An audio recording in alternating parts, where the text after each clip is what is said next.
नमस्कार दोस्तों, music lover channel में आपका स्वागत है। मैं प्रिंस कुमार आज आपसे बात करूंगा एयर कूलर के बारे में। तो मेरे पास है Bajaj DMH 90 new 90 litre air cooler. तो कुछ इस तरह का ये कूलर रहता है और बात करेंगे इसकी प्राइसिंग के बारे में, बिल्ड क्वालिटी के बारे में कि किस तरह की बिल्ड क्वालिटी है, क्या आपको ये बाय करना चाहिए या नहीं, वो सभी बातें आज हम इस वीडियो में डिस्कस करेंगे। तो जानने के लिए देखते रहिए इस वीडियो को। तो कुछ इस तरह की बॉक्स पैकेजिंग में हमें कूलर देखने को मिलता है। तो इस पर इसका मॉडल नंबर मेंशन है। अगर मैं चलूँ बॉक्स के साइड में तो कुछ इस तरह से इसको यहाँ पर मॉडल नंबर मेंशन है। 90 लीटर की कैपेसिटी है। जो इसमें हमें मेन मोटर देखने को मिलती है वो 200 वोल्ट में देखने को मिलती है। उसकी जो RPM है वो है 1400 और जो नेट वेट रहता है इसका वो रहता है 17 किलो 400 ग्राम। और जो इसकी प्राइसिंग मेंशन है इस पर वो है 18,390 रुपये। और जो इसकी प्रोडक्ट की मैन्युफैक्चरिंग डेट है वो है 12वां महीना 2024। और यहाँ पर इसमें डिटेल मेंशन है कि इसमें हमें क्या क्या देखने को मिलता है। तो वो हम बॉक्स को अनपैक करके देखेंगे कि क्या क्या इसमें रहता है। तो उससे पहले हम चलते हैं इसके साइड में और देखते हैं कुछ डिटेल मेंशन हो अगर।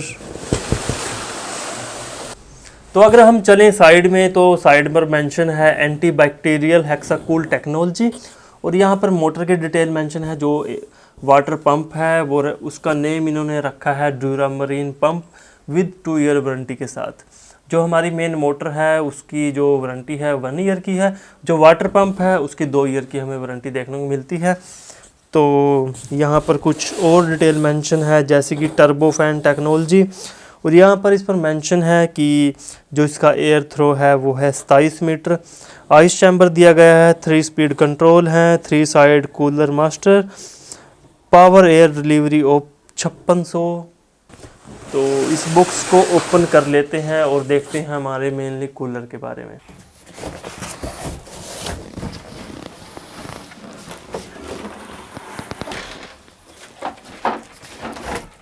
तो बात करें अगर इसके और कंटेंट्स के बारे में तो इसमें हमें 5 कैस्टर व्हील देखने को मिलते हैं। जो 4 टायर तो इसमें साइड में लगेंगे और एक टायर लगेगा इसके सेंटर में जो कि इसको मजबूती प्रदान करेगा, क्योंकि इसमें 90 लीटर का हमें वाटर टैंक देखने को मिलता है जो कि काफ़ी वेट हो जाता है। तो सेंटर में भी कैस्टर व्हील दिया गया है जो कि काफ़ी अच्छी बात है।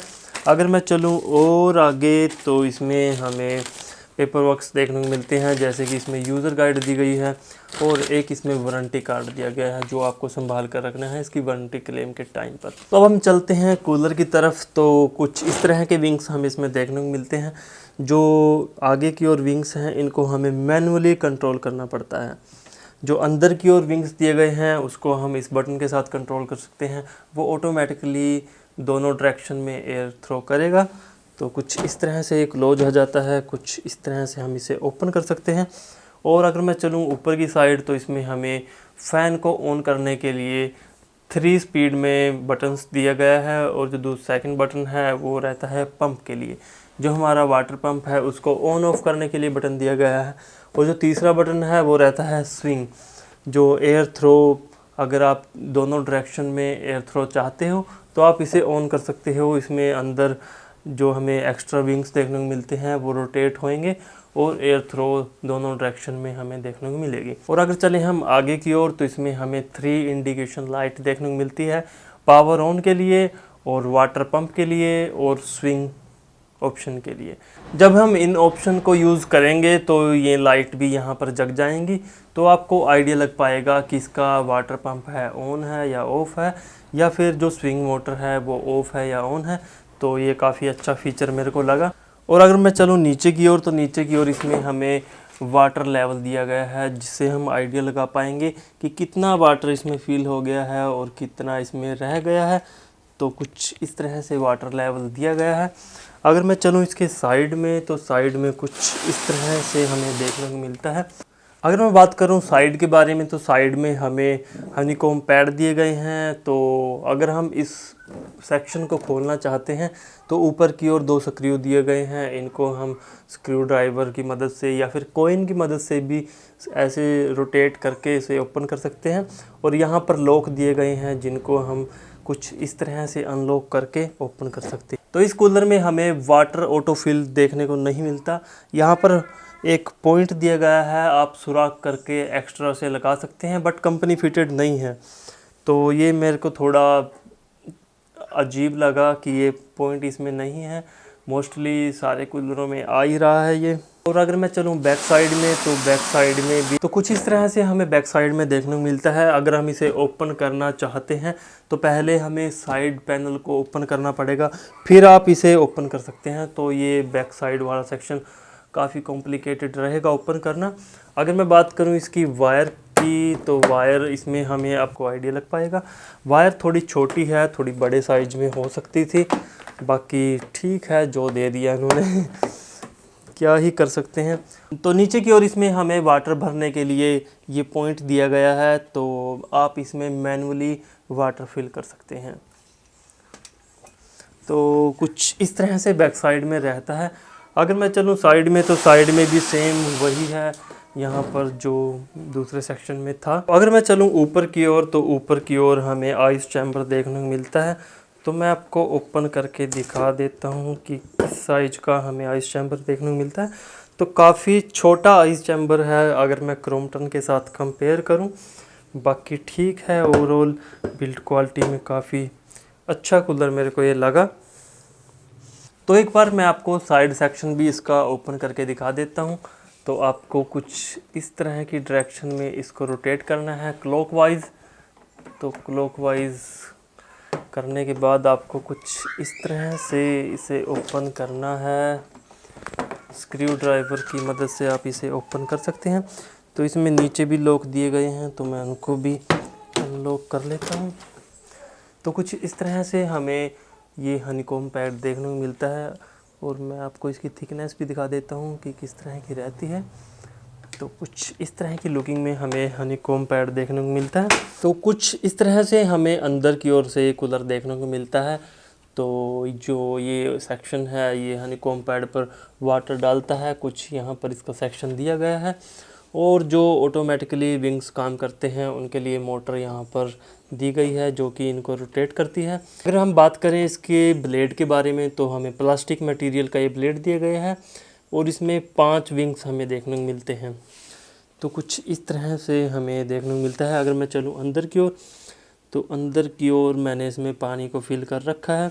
तो मैंने कुछ टाइम तक यूज़ कर देखा था, और यहाँ पर हमें इसमें वाटर पंप देखने को मिलता है।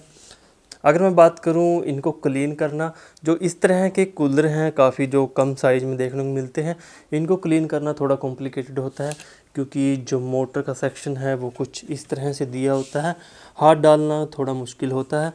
बाकी अगर हम इसमें से वाटर को निकालना चाहते हैं, तो वो आपको ब्लैक ब्लैक दिख रहा होगा, वो रबर जैन दिया गया है, जिसकी मदद से हम इसमें से वाटर ड्रेन कर सकते हैं।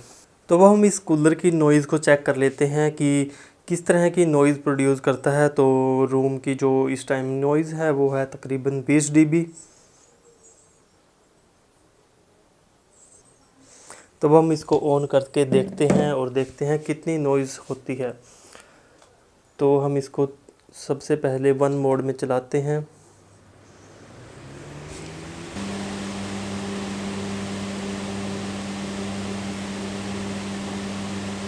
अप्रोक्स 65 से 70 dB की नॉइज़ है। अगर हम यूज़ करते हैं डबल पॉइंट पे,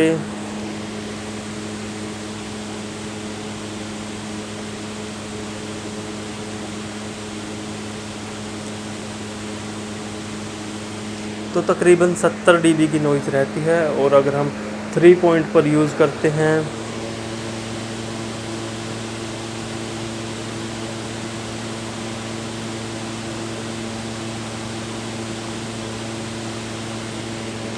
तकरीबन 65 से 70 dB की नॉइज़ होती है। और अगर हम वाटर पंप को भी यूज़ करें, तो देखते हैं नॉइज़ में डिफरेंस आता है या नहीं। और स्विंग मोड को भी हम ऑन कर देते हैं।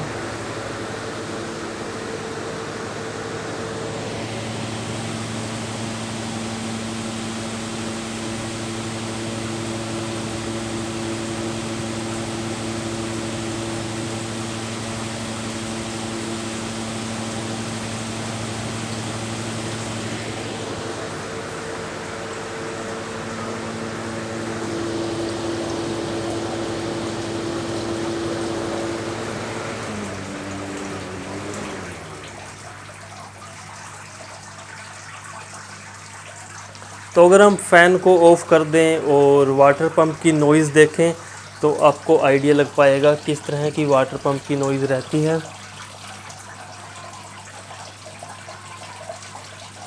अगर हम ओनली वाटर पंप यूज़ करें तो उसकी नॉइज़ का आप आइडिया लगा पाएंगे।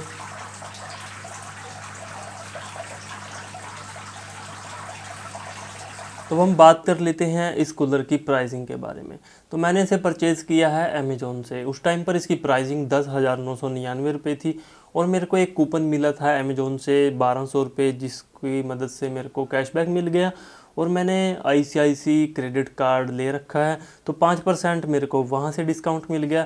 तो ये कूलर मेरे को फाइनल प्राइस 9,250 रुपये में पड़ा। अगर मैं बात करूं इस कूलर की बिल्ड क्वालिटी के बारे में तो काफ़ी शानदार बिल्ड क्वालिटी हमें देखने को मिलती है। हाल ही कुछ टाइम पहले मैंने क्रॉम्पटन का भी कूलर एक बाय किया था, उसमें डिफेक्ट था जिस कारण मैंने उसे रिटर्न कर दिया। उसकी जो बिल्ड क्वालिटी थी वो इतनी अच्छी नहीं थी, उसमें काफ़ी चीप और हल्की प्लास्टिक का यूज़ किया गया था। जो बारीक पार्ट थे उसमें वो काफ़ी पतले टाइप के थे, उन पर प्लास्टिक का बर्स आ रहा था, काफ़ी चीप फील होता था। उसके मुकाबले ये मेरे को काफ़ी शानदार लगा। तो इस कूलर में हमें एक एड ऑन पॉइंट देखने को मिलता है, जो इसमें वाटर पंप है उसकी 2 ईयर की वारंटी हमें देखने को मिलती है। नॉर्मली जो कूलर होते हैं उनमें 1 ईयर की वारंटी देखने को मिलती है फ़ैन की और वाटर पंप की। इसमें फ़ैन की जो वारंटी है वो 1 ईयर की है और जो वाटर पंप की है वो इसमें 2 ईयर की दी गई है, जो काफ़ी अच्छी बात है। अगर आप इस कूलर को बाय करना चाहते हैं तो मैं डिस्क्रिप्शन बॉक्स में लिंक प्रोवाइड कर दूंगा, वहाँ से जाकर आप इसे ईजिली बाय कर सकते हैं।